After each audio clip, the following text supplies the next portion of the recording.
melihat Yesus datang kepadanya dan ia berkata, lihatlah, anak domba Allah datang menghapus dosa dunia.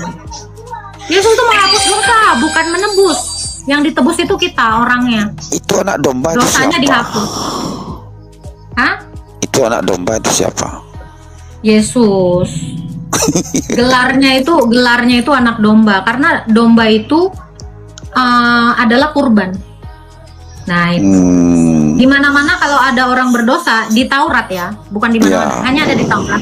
Di Taurat dikatakan hanya dengan membawa domba lah dosa kita itu dihapuskan. Jadi dosa kita dipindahkan. Ini di dalam imamat ya. Dosa itu dipindahkan kepada diem dulu. Lu kan nggak tahu apa-apa nih agama gua. Iya, kamu kan nggak punya Taurat. Nah, di dalam hukum Taurat, kalau ada orang berdosa, dia harus membawa domba yang tidak bercacat celah. Lalu imam itu akan menumpangkan tangan kepada domba itu. Dosa orang itu dipindahkan ke domba itu, sehingga domba itulah yang menerima hukuman mati. Gitu. Itu cara penghapusan dosa dari dulu seperti itu di dalam Taurat. Makanya gelar dia yang adalah manusia, itu gelarnya adalah anak domba. Sebab apa? Dia sebagai korban yang menghapus dosa. Yohanes 1 ayat 29 tadi. Ada lagi yang mau ditanya? Iya, itu dombanya itu domba.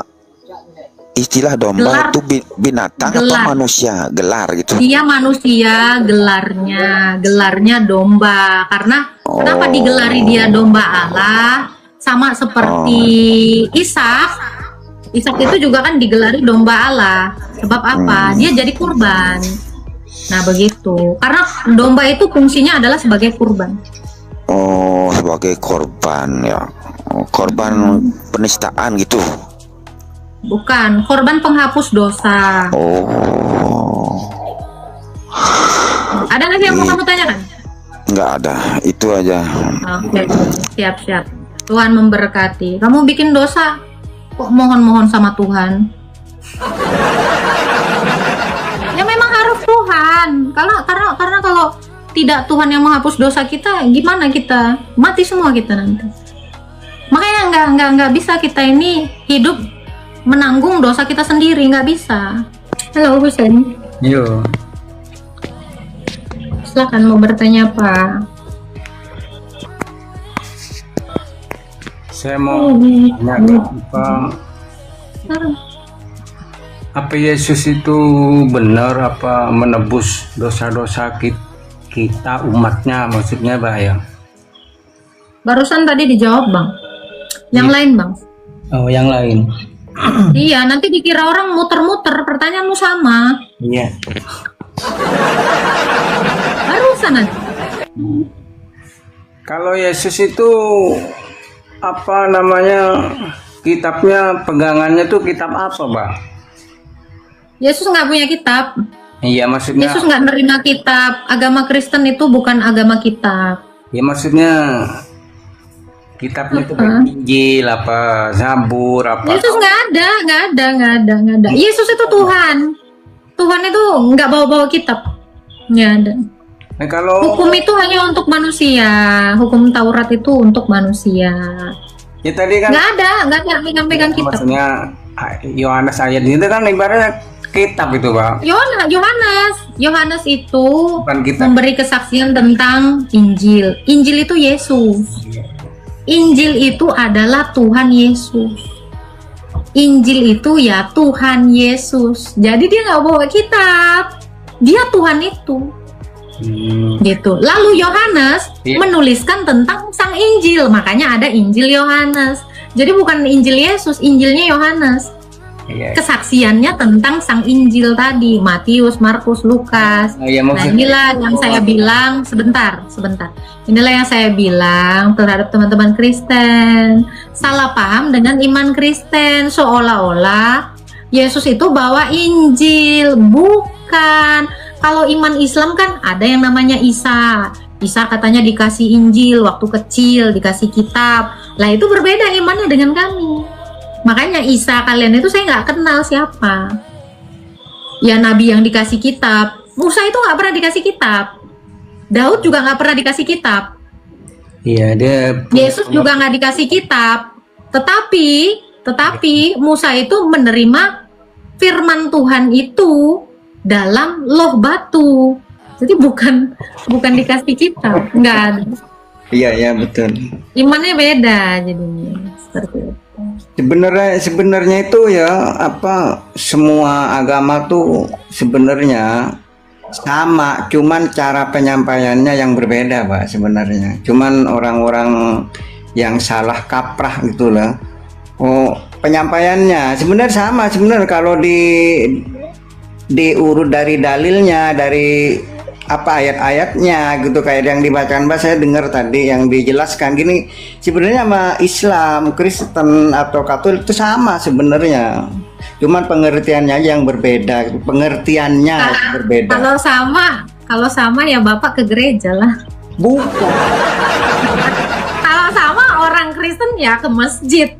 Lo kalau sama ya orang jadinya dibaptis ya, karena beda lah. Nggak ada yang sama.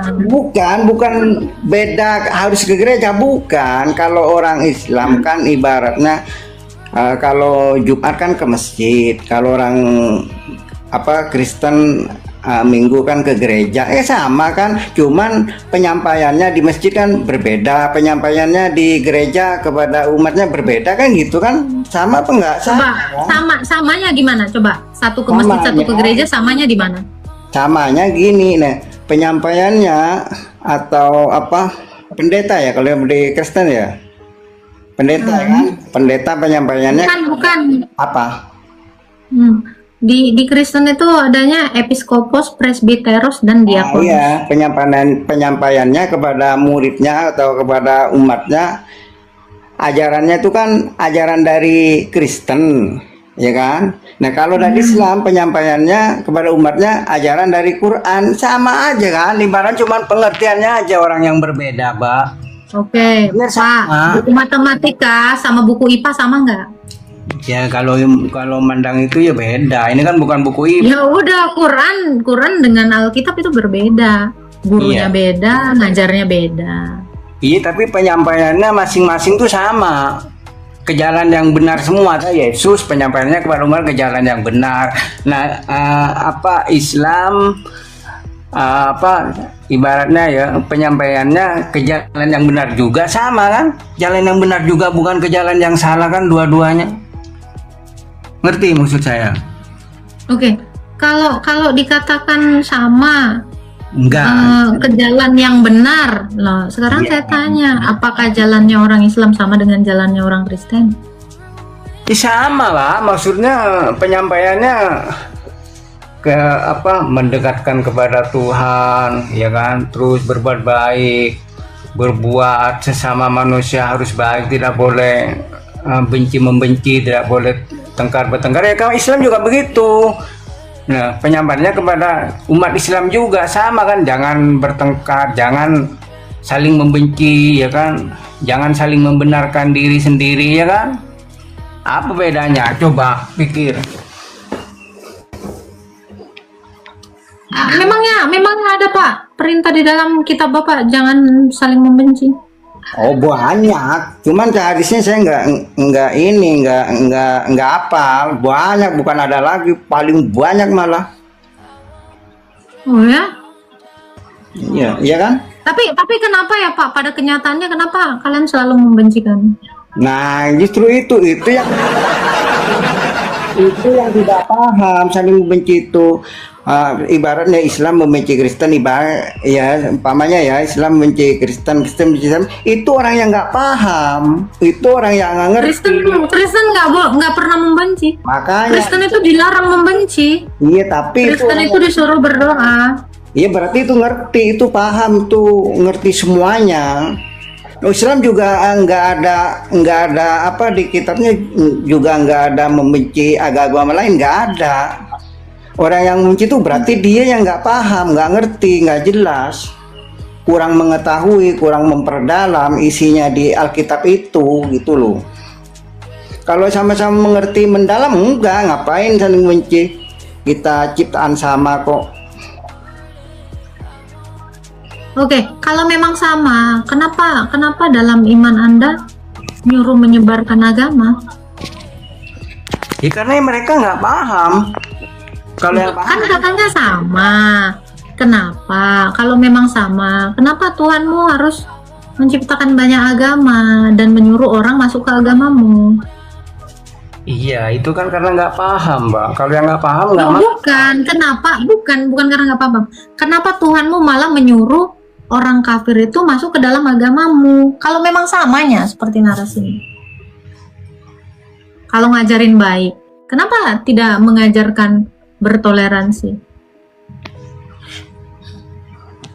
Ya karena mereka mungkin menganggapnya dirinya itu benar gitu, padahal manusia tuh biarpun benar tuh pasti ada kekurangannya. Kalau orang yang ngerti, biarpun Islam, kalau mengerti situ nggak mungkin ngajak-ngajak orang tuh, nggak mungkin, kecuali masuk sendiri gitu, Bang. Nah kayak saya misalnya, biarpun diajak oleh Islam suruh masuk Islam, belum tentu mau kalau bukan dari hati saya sendiri. Nah justru sebaliknya, misalnya orang Kristen nyuruh masuk agama Islam, belum juga nggak mau. Karena apa? Kalau bukan dari hatinya sendiri, karena mereka itu bisa menentukan nggak kalau apa, kalau kebenaran itu ada di dirinya sendiri, bukan ada di orang dulu. Ya kan? Ya sama kalau Nggak saya. ada yang ini. Nggak ada yang ini, kan tadi saya bilang. Ini kan di dalam At-Taubah 29, Atau Tuhanmu itu, ya Tuhanmu itu nyuruh orang masuk agama Islam. Ini bukan bicara orangnya, Pak. Tuhan kamu sendiri. Oh, Tuhan yang nyuruh masuk ke agama Islam ibaratnya ya. Iya, Nah, iya, disuruh diperangi orang yang tidak percaya kepada Nabi dan hari akhir. Tuh. Apa udah pernah baca kitabnya? Belum ya? belum, saya biarpun ngerti kitab enggak mendalam, Mbak. Maksudnya enggak baca terlalu mendalam. Kalau saya intinya yang penting baik sesama manusia, maupun orang itu Cina, mau orang kafir, mau orang apa, yang penting kita tuh berbuat baik. Ya kan? Berbuat baik. Dan sebaik-baiknya, bukan baik mulutnya saja, baik dengan tingkah lakunya, dengan hatinya, dengan ucapannya gitu tuh. Bukan baik saya baik gitu, itu bohong namanya. Orang baik tuh tidak bisa Kalau gitu. kalau orang baik nggak boleh ngaku-ngaku ya, Pak? Ya? Iya, jangan. Harus dengan perbuatan ya. Ya betul, gua tahu itu. Berarti Pak, kalau Tuhan juga nggak usah ngaku-ngaku dong. Iya. Dengan membuktikan aja dia Tuhan, baru dia Tuhan ya kan? Iya. Ya. Iya. Jadi itu ya, mereka kan selalu ya, di mana Yesus mengaku Tuhan, sembahlah aku. Kalau ngaku-ngaku nggak perlu, tapi pekerjaannya. Iya. Pekerjaannya gitu loh. Siap. Tuhan berkati ya Pak Husen ya. Sama-sama, Bang. Selalu. Tuh dengar. Jadi nggak usah kalian minta-minta pengakuan. Yang penting perbuatannya. Jadi kamu kalau bilang dirimu baik, ya jangan cuma ngomong aku baik. Ya jangan bilang cuman aku Tuhan, sembahlah aku. Udah, kamu pantas tidak menerima penyembahan. Baru kerjakanlah perbuatan Tuhan itu, gitu. Karena Tuhan itu hanya bisa dijelaskan melalui perbuatannya, bukan ngaku-ngaku. Oke, thank you ya Pak Husni. Halo Wasli. Halo, selamat petang. Ini selamat petang. Kan mau bertanya apa? Iya, di situ ada setengah Tuhan Yesus bukan Tuhannya. Tuhan Yesus bukan Tuhan. Iya, jelas dia bukan Tuhan, Bu. Ada dalilnya? Ada. Silakan. Yesus mengatakan, Yohanes 17 ayat 3, hidup yang kekal itu mengenal engkau satu-satunya Allah yang benar, dan mengenal Yesus Kristus yang engkau utus. Di situ Di mana dalil yang mengatakan bukan Tuhan. Di mana dalil yang mengatakan Yesus bukan Tuhan. Itu saya butuh itu.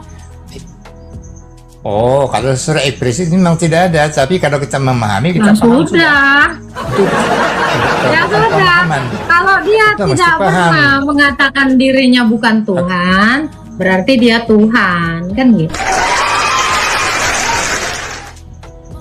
Oke.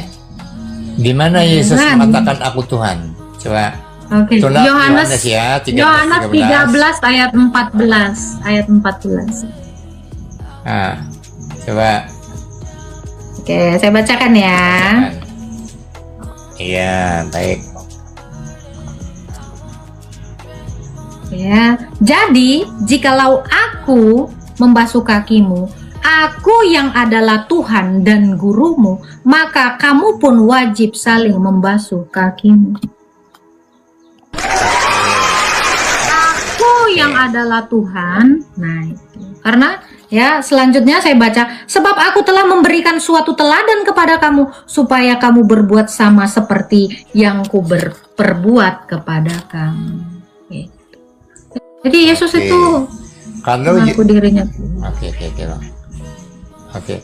Kalau Yesus itu Tuhan, kenapa di dalam Bible kamu, aku tidak dapat berbuat apa-apa pada diriku sendiri, kata Yesus. Kalau Yesus itu Tuhan, kenapa dia berkata tidak dapat berbuat apa-apa, Pak? Bu, kenapa itu? Oke, itu adalah merupakan ayat paradoks. Dia itu tidak berbuat apa-apa yang adalah penghakiman, tentang penghakiman gitu. Iya. Perbuatan penghakiman itulah yang dia tidak lakukan sendiri dalam kodratnya sebagai manusia. Tetapi dalam kodrat keilahiannya, dia melakukan penghakiman. Oke, saya ikuti mau ibunya. Saya tidak mau langgar ibu punya apa penyampaian. Oke, sekarang saya tanya, apakah Yesus itu Tuhan Abraham, Ishak, dan Yakub? Betul. Iya betul. Tapi di dalam Bible juga mengatakan Allah Abraham, Ishak, dan Yakub dan nenek moyang kita telah memuliakan hambanya, yaitu Yesus. Artinya Tuhan Ishak Yakub itu memuliakan Yesus. Yesus, kenapa itu? Iya kan dia datang sebagai hamba. Kan dia jadi manusia Iya, kok. itu. Kau mengatakan Tuhan, tapi dimuliakan Tuhan. Ya, Bapa itu kan memuliakan firman-Nya. Memuliakan Ayat ini hambanya. Memuliakan hambanya yang adalah firman-Nya sendiri. Yohanes 17 ayat 5 coba. Ini saya bacakan ya. Oke, aja. Iya, jadi Bapa itu mempermuliakan. Oke, dikatakan. Ya, Yohanes mana dia? Oke. Bentar ya. Yohanes 17 ayat 5, sorry. Ini saya baca ya. Oleh sebab itu ya Bapa, permuliakanlah aku padamu sendiri dengan kemuliaan yang kumiliki di hadiratmu sebelum dunia ada. Jadi Bapa itu mempermuliakan firman-Nya yang sudah jadi manusia tadi, yang sudah jadi hamba tadi. Nah, di situ kan dia minta kemuliaan, bukan memuliakan, tapi minta kemuliaan. Berarti Iya. dia di bawah. Dia, coba baca lagi ayat yang Bapak bawa. Coba baca. Oke. Bu, coba tengok di Yohanes 17 nomor 1.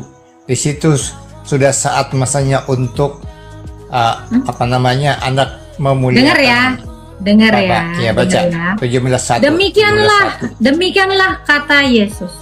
Lalu ia menengadah ke langit dan berkata, Bapa, telah tiba saatnya, permuliakanlah anakmu, supaya anakmu mempermuliakan engkau, sama seperti engkau telah memberikan kepadanya kuasa atas segala yang hidup, demikian pula ia memberikan hidup kepada semua yang telah engkau berikan kepadanya. Inilah hidup yang kekal itu, yaitu bahwa mereka mengenal engkau, Bapa, satu-satunya Allah yang benar. Berarti Allah lain gak benar ya. Dan mengenal Yesus Kristus yang telah engkau utus. Aku telah mempermuliakan engkau. Nah, anak itu mempermuliakan anak. Maka Bapa juga mempermuliakan anak. Di bumi dengan jalan dengan cara menyelesaikan pekerjaan yang Engkau berikan kepadaku dan melakukannya. Oleh sebab itu ya Bapa, permuliakanlah aku sendiri dengan kemuliaan yang kumiliki di hadirat-Mu sebelum dunia itu ada. Itu. Oke. Aku telah menyatakan namamu kepada semua orang yang telah Engkau berikan kepadaku di dunia. Karena itu milikmu dan Engkau telah memberikan mereka kepadaku dan telah menuruti firman-Mu. Sekarang mereka tahu bahwa semua yang Engkau berikan kepadaku itu berasal daripadamu. Sebab segala firman yang Engkau sampaikan, ya, sebab segala firman yang Engkau sampaikan kepadaku telah Kusampaikan kepada mereka dan mereka telah menerimanya. Mereka tahu benar-benar bahwa Aku datang daripadamu dan mereka percaya bahwa Engkaulah yang telah mengutus Aku. Jelas ya, bahwa Yesus itu datang daripada Bapa, bukan Bapa itu sendiri. Oke, sesuai dengan Markus 12:29. Betul. Dalam Markus 29, Tuhan Allah kita, kata Yesus. Tuhan Allah kita. Kita, kata Yesus, termasuk Yesus sendiri bertuhan kan? Tuhan Allah kita, Tuhan itu Esa. Nah, artinya di situ Yesus membawa kepada pengikutnya bahwa bertuhan kan Tuhan itu Esa. Di Markus itu kan dikatakan, dengarlah hai Israel, Tuhan itu Allah kita, Tuhan itu Esa. Itu adalah kutipan dari Ulangan 6 ayat 4 di dalam Taurat Musa, bahwa Allah itu pernah berfirman kepada Musa. Yesus itu berfirman kepada Musa, dengarlah hai Israel, Tuhan itu Allah kita, Tuhan itu Esa. Jadi Yesus itu mengulang kembali kepada murid-murid yang diajarkannya bahwa Allah itu adalah dirinya sendiri. Tapi sesuai juga dengan Matius 11:25. Aku bersyukur kepada Bapa, Tuhan langit dan bumi, kata Yesus. Berarti Yesus itu bersyukur kepada Bapa. Betul atau tidak? Iya, Tuhan. Nah, Oke, artinya Tuhan Yesus kan bukan tadi. Tuhan. Oh, bukan. Dari mana kata-kata Yesus bukan Tuhan? Bersyukur dengan bukan Tuhan itu dua hal yang berbeda. Di dalam tadi sudah saya jelaskan, dia kan datang sebagai manusia. Jadi sebagai manusia dia menjadi teladan yang tadi saya tunjukkan di Yohanes 13 ayat 14. Jadi Yesus itu meneladankan itu kepada orang-orang supaya bersyukur kepada Sang Bapa. Itu dia kan sedang mengajar. Dia adalah Tuhan yang mengajarkan. Harus mengatakan itu. Makanya dia berkali-kali mengatakan bahwa aku dan Bapa satu. Aku di dalam Bapa, Bapa di dalam aku. Berarti kalau dia mengajarkan kepada muridnya untuk menyembah Bapa, sama dengan dia mengajarkan kalian harus menyembah aku sebab aku di dalam Bapa. Oke. Kalau Ibu mengatakan bahwa Yesus datang sebagai manusia tetapi daripada Allah, kenapa pula di Roma 14:9 baru dia jadi Tuhan setelah dia mati? Karena itulah dia mati dan dihidupkan kembali supaya menjadi Tuhan kepada orang yang mati dan orang yang hidup. Berarti setelah dia mati baru jadi Tuhan, bukan ketika hidup. Saya bacakan ya. Ini Bapak salah paham lagi nih di Roma karena mengutip ayat tidak jelas. Roma berapa, Pak? 14:9. Roma berapa? Oke, kita baca ya. 14. Ini kan dengerin ya. Oke. Terimalah, ini kan jangan menghakimi ya. Terimalah orang-orang yang lemah imannya tanpa mempercakapkan pendapatnya. Yang seorang yakin bahwa ia boleh makan segala jenis makanan, tetapi orang yang lain makan sayuran. Siapa yang makan sayuran tidak boleh menghakimi yang tidak makan sayur ya. Siapakah kamu sehingga kamu menghakimi hamba orang lain? Yang seorang menganggap dirinya lebih penting daripada yang lain, ya kan? Siapa yang berpegang pada suatu hari yang tertentu, ia melakukan yang melakukannya untuk Tuhan. Dan siapa yang makan pun melakukannya untuk Tuhan. Sebab tidak ada seorang pun di antara kita yang hidup untuk dirinya sendiri. Tidak ada seorang pun yang mati untuk dirinya sendiri. Sebab kita tahu kita hidup untuk Tuhan dan kita mati pun untuk Tuhan. Jadi baik hidup maupun mati, kita ini adalah milik Tuhan. Sebab untuk itulah Kristus telah mati dan hidup kembali supaya ia menjadi Tuhan atas orang hidup maupun atas orang mati. Jadi maksudnya di dalam ayat Roma ini adalah kamu maupun hidup maupun mati, kamu hidup untuk Tuhan. Sebab dia adalah Tuhan orang hidup maupun Tuhan orang mati. Sekalipun kamu hidup, kamu tetap mempertuhankan Yesus. Setelah kamu mati pun, kamu tetap mempertuhankan Yesus. Karena dia Tuhan atas orang hidup dan atas orang mati.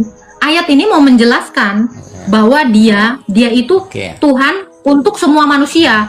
Mau mati maupun hidup. Bukan dia setelah mati baru jadi Tuhan. Bukan. Itu lebih nggak nyambung.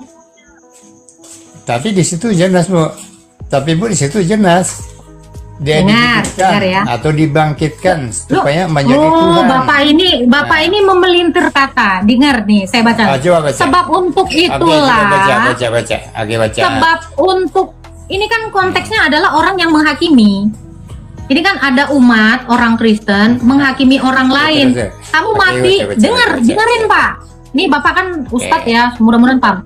Sebab untuk itulah Kristus telah mati dan hidup kembali, supaya dia menjadi Tuhan atas orang hidup dan atas orang mati. Jadi dia itu bukan hanya Tuhan untuk orang hidup saja, tetapi juga untuk orang mati. Bukan dia dijadikan Tuhan setelah mati. Bukan itu konteks ayat ini. Jangan dipelintir, Pak. Oke, coba baca lagi, Pak. Kisah Para Rasul nomor 36, Bu. Coba. Oh, lain lagi nih. Kisah Para Rasul 36. Nah, ya, ini lain lagi konteksnya ya. Baik, saya paham sekali. Sama juga. Jangan bilang sama juga. Anda kan tidak tahu konteksnya. Oke? Ini saya baca ya. Ya, konteksnya Tuhan telah berfirman kepada Tuanku, duduklah di sebelah kananku sampai ku buat musuh-musuhmu menjadi tumpuan kakimu. Jadi seluruh kaum Israel harus tahu dengan pasti bahwa Bapa itu adalah Allah ya, telah membuat Yesus yang kamu salibkan itu menjadi Tuhan dan Kristus. Ketika mereka mendengar hal itu, hati mereka menjadi terharu. Lalu mereka bertanya kepada Petrus dan rasul-rasul yang lain, apakah yang harus kami perbuat, saudara-saudara? Apa yang mau kamu narasikan di sini? Nah kan, di situ sudah mati, apa baru tuh? jadi Tuhan. Setelah jadi mati, baru Sudah jadi Tuhan. mati, Di baru mana? jadi Tuhan. Oke. Jadi Iya. seluruh kaum Israel kan harus pemberitaan tahu dengan pasti bahwa Allah, yaitu Bapa, telah membuat Yesus yang kamu salibkan itu, berarti kodrat kemanusiaannya itu menjadi Tuhan dan Kristus. Kalau kealahannya memang sudah dari dulu Tuhan. Tapi, oke. Apa? Oke. Tapi Bapak percaya ayat ini, Pak? Oke, begini. Sebentar. Tapi maksudnya adalah begini, Pak. Di sini kan dikatakan Allah telah membuat Yesus yang telah kamu salibkan itu menjadi Tuhan dan Kristus. Berarti tentang penyerupaan itu dusta ya, Pak? Setan sama kamu, sebab kamu punya bebas. Iya kan? Jadi Jadi seluruh kamu orang merasakan Israel, betul ini denger atau ya. tidak? Nah. Jadi seluruh kaum Israel harus tahu dengan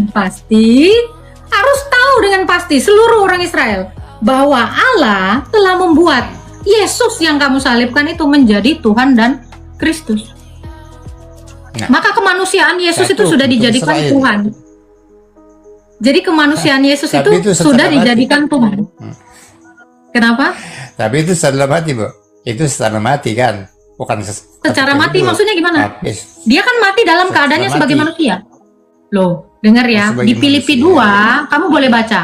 Iya, boleh. Filipi 2 ayat 8 dikatakan dia yang mati dalam keadaannya sebagai manusia. Jadi kemanusiaannya pun ini sudah teruji, dan tadinya keilahiannya itu memang sudah Tuhan, dan kini kemanusiaan yang baru ditambahkannya itu pun menjadi Tuhan dan Kristus. Oh, oke. Saya tanya sama Ibu, di mana Yesus itu sebenarnya jadi Tuhan yang betul-betul kembali kepada asalnya, hakikatnya sebagai Tuhan? Apakah dia kembali kepada hakikat ketuhanannya, ataupun setelah dia mati kembali kepada apa? Dia tidak pernah keluar dari keilahiannya. Kenapa kembali? Oke. Memangnya kapan keilahiannya pergi? Oke. Sebab tadi kan dia firman. datang ke firman dunia. menambahkan, Datang ke mengambil dunia. kodrat manusia. Firman, Ya. dia tetap dia firman Kemudian- dong kodratnya. Terus dia tambahkan Oke. kodrat manusia. Loh, terus Oke. kembali ke kodratnya yang mana orang dia dari dulu itu? Nah, Kodratnya nanti adalah kalau Allah dia dan sudah mati manusia. nanti, kalau dia sudah mati nanti macam mana? Yang mati itu Oh, kan dia akan kodrat mati. manusia dan sudah bangkit. Yang mati Oh, itu kan kodrat nanti- kemanusiaannya yang sudah Oke. bangkit. Terus kodrat apa lagi yang mau dikembalikan? Jadi hakikatnya macam mana? Hakikatnya adalah Allah dan manusia. Kolose 2 ayat 9. Dalam jasmaninya berdiam seluruh kepenuhan kealahan. Oke. Jadi artinya sampai kepada di surga nanti dia berkuasa atau tidak setelah kematian dia? Iyalah, dari dulu ya, Yohanes 28 ayat 19 sampai 20. Wahyu 1 ayat 17. Di Yohanes 28 ayat 18 dikatakan ya, kepadaku telah diberikan kuasa seluruh di bumi dan di sorga. Di dalam Wahyu 1 ayat 17 dan sampai 18, dia berkuasa atas kerajaan maut dan maut. Oke. Gitu. Bu, coba bacakan Matius 24:36, Bu. Apa? Coba baca Matius 24:36. Oke. Matius kita baca. 24:36. Oke, baik.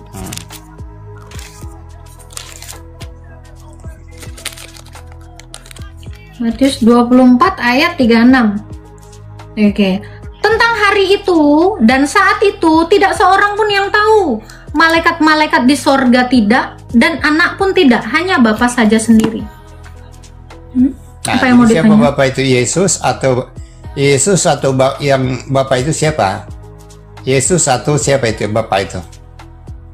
Yesus itu firman Bapa. Artinya di surga nanti Yesus tidak tahu apa-apa. Loh, Nah, bagaimana yang tahu dikatakan hanyalah Bapa. Yesus tidak? Loh, ini kan ayat paradoks ya Pak ya. Dia mengatakan karena banyak orang yang bertanya kan, ini ya. nah, oke. Tariklah pelajaran dari perumpamaan tentang pohon ara. Apabila ranting-ranting melembut dan mulai bertunas, kamu tahu bahwa musim panas sudah dekat. Demikian juga, jika kamu melihat semuanya, ketahuilah bahwa waktunya sudah dekat, sudah di ambang pintu. Aku berkata kepadamu, sesungguhnya angkatan ini tidak akan berlalu sebelum semuanya ini terjadi. Langit dan bumi akan berlalu, tetapi perkataanku tidak akan berlalu. Tetapi tentang hari itu, berarti tentang kiamat, ya. Dan saat itu tidak seorang pun tahu. Ingat, tidak satu orang pun tahu. Artinya apa? Dia tidak memberitahu. Oh, jangan gitu, Bu. Jujur, Ya, Bu. kalau Jujur, dia jujur. tidak memberitahu, Oke. kalau dia Das, Bu, tidak ya, das, memberitahu, das. mungkin Saya tidak. mau maghrib sudah. Oke. Oke, silakan. Oke. Terima Sudah, kasih, kita dapat Tuhan saya ikuti berkati. arahan Ibu. Siap.